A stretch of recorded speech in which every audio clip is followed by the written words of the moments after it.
राजस्थान को मिले भजनलाल शर्मा, बने मुख्यमंत्री। क्या इस बार भी जातीय फैक्टर पर हुआ चयन?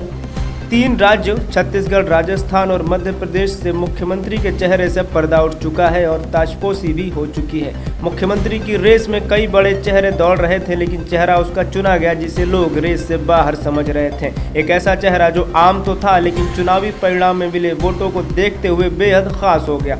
बीजेपी ने इस बार जातीय फैक्टर को अपना हुक्म का इक्का बनाया और 3 राज्यों में भारी बहुमत से जीत हासिल की। मध्य प्रदेश में मनोहर लाल खट्टर, आशा लकड़ा और के लक्ष्मण ने जिस प्रकार अपनी जिम्मेदारी निभाई और एक बेहतर मुख्यमंत्री को चुनने में सहयोग दिया। मध्य प्रदेश के पूर्व मुख्यमंत्री शिवराज सिंह चौहान ने भी इस फैसले का सम्मान किया और मोहन यादव को मुख्यमंत्री का ताज पहनाया। छत्तीसगढ़ में अर्जुन मुंडा, सर्बानंद सोनोवाल और दुष्यंत कुमार गौतम को पर्यवेक्षक के रूप में चुना गया था। उस समय तमाम बातें उठ रही थीं और एक अलग तरह का उन्माद भी दिखाई देने को मिल रहा था।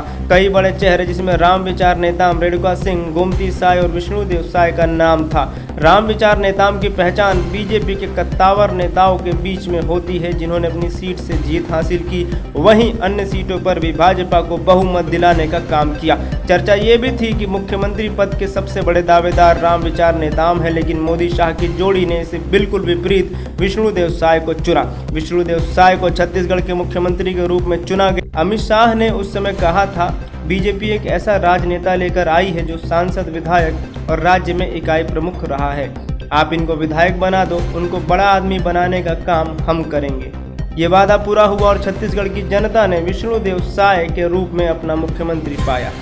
जितनी चर्चा और राज्यों की हो रही थी, उससे ज़्यादा चर्चा में राजस्थान है, क्योंकि मुद्दा मुख्यमंत्री को चुनने का था। एक ऐसा मुख्यमंत्री जो जातीय फैक्टर में फिट बैठता हो और पर्यवेक्षकों की नज़रों में भी हो।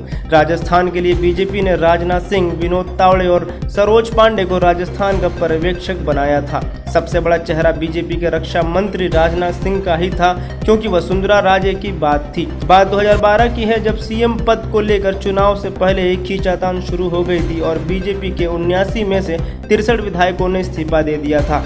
वसुंधरा राजे सिंधिया के उस वक्त के तेवर ऐसे थे कि उनके खेमे के विधायक नहीं बल्कि 4 पूर्व सांसद और दर्जन भर से भी ज़्यादा पूर्व विधायकों ने पार्टी में इस्तीफा सौंप दिया था। शायद बीजेपी को यही डर था कि 2012 की तरह इस बार भी वसुंधरा बगावत न कर दें, इसलिए राजनाथ सिंह को पार्टी के आला कमानों ने उन्हें राजस्थान भेजा था। मुख्यमंत्री बनने की रेस में राजस्थान के कई बड़े और छोटे चेहरे अपनी दावेदारी पेश कर रहे थे।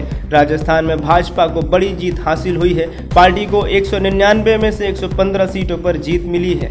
राजस्थान में बीजेपी की बड़ी जीत के बाद अब इस बात पर चर्चा शुरू हो चुकी थी कि राज्य का मुख्यमंत्री कौन होगा, और प्रदेश में पार्टी ने पीएम मोदी के चेहरे पर ही चुनाव लड़ा था। राजस्थान में गजेंद्र सिंह शेखावत, दिया कुमारी, बाबा कमलनाथ, अर्जुन राम मेघवाल, किरोड़ी लाल मीणा और सीपी जोशी के नाम के बड़े चर्चे थे, लेकिन बीजेपी ने एक बार फिर से सबको चौंका दिया है और राजस्थान का नेता चुन लिया है। सांगानेर से विधायक भजनलाल शर्मा को राजनाथ सिंह ने मुख्यमंत्री का ताज पहना दिया है। अब तीनों राज्यों को अपना अपना नेता मिल चुका है और इस बार भी बीजेपी का जातीय फैक्टर काम आया है।